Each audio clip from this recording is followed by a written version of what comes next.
Jesucristo, nagpupuri kami sa'yo, Panginoong Jesucristo. Purihin ang poong mahal, ang angkin niyang kabutihan, mapalad ang tumataan sa templo ng poong banal, nagpupuring walang hanggan. Nagpupuri kami sa'yo, Panginoong Jesucristo. Sumainyo ang Panginoon. At sumaiyo rin. Ang mabuting balita ng Panginoon ayon kay San Mateo. Papuri sa iyo, Panginoon. Si Jacob ang ama ni Jose na asawa ni Maria. Si Maria naman ang ina ni Jesus na tinatawag na Kristo. Ganito ang pagkapanganak kay Jesucristo.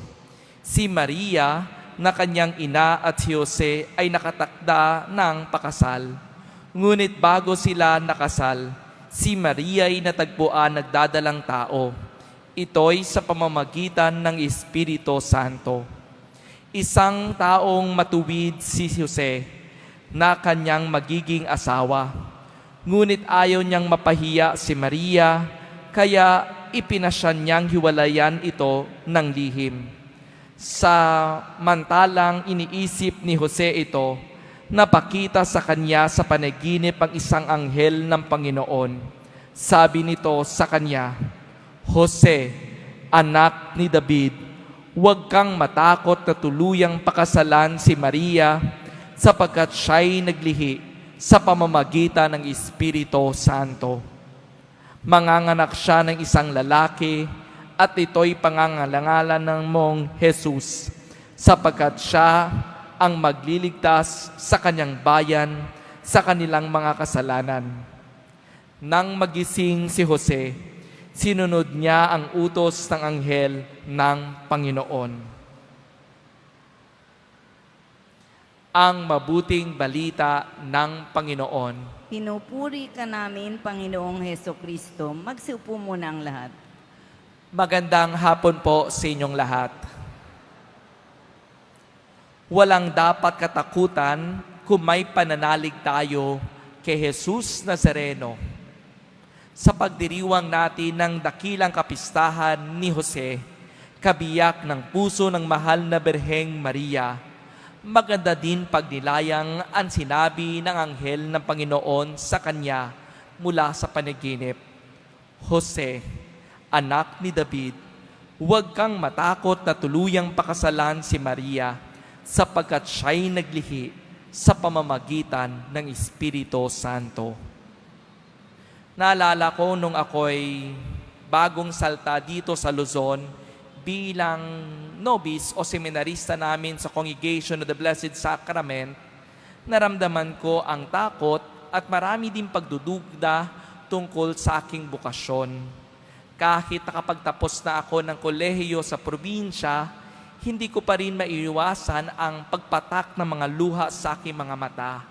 May kaba at maraming mga tanong sa sarili kung kakayanin ko nga ba na matatapos sa formation na ito. Siyempre, galing ako sa Rojas City, Capiz, at hindi naman ako nasanay sa mga maraming sasakyan, sa bilis at takbo ng mga tao, sa mga kalsada na maingay at matataas na mga building. At may mga pagkakataon din na napaghalo-halo ko na ang mga salitang Tagalog at Hiligaynon. Ngunit sa kabila ng lahat ng ito, kailangan ko lamang ang magtiwala sa Diyos, lalo na sa Kanyang tawag, sapagkat wala naman talaga akong dapat ipangamba kung kasama ko ang Diyos.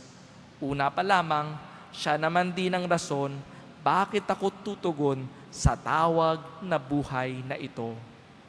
Mga kapatid, simple lamang ang hinihiling ng Panginoon sa atin, ang magtiwala sa Kanya.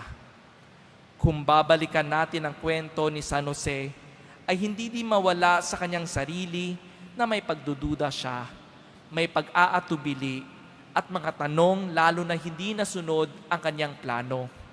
Bagamat sa kabila ng lahat ng mga kawalang katiyakang ito, pinili pa rin ni Jose na ilatag ang kanyang buong pagtiwala sa Diyos, sapagkat alam niya na ang Diyos ang gagabay at magbibigay ng lahat ng kanyang pangangailangan, lalo na sa mga darating na araw. Mga kapatid, walang dapat katakutan kung may pananalig tayo sa Panginoon.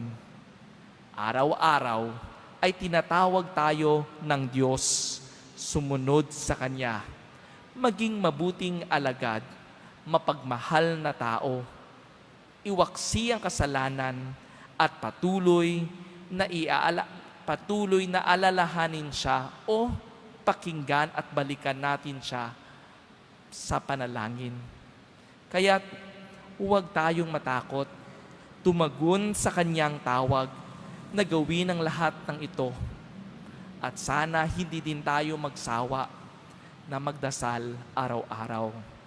Alam ko naman na patuloy tayong gagabayan ng ating Panginoong Jesus Nazareno araw-araw.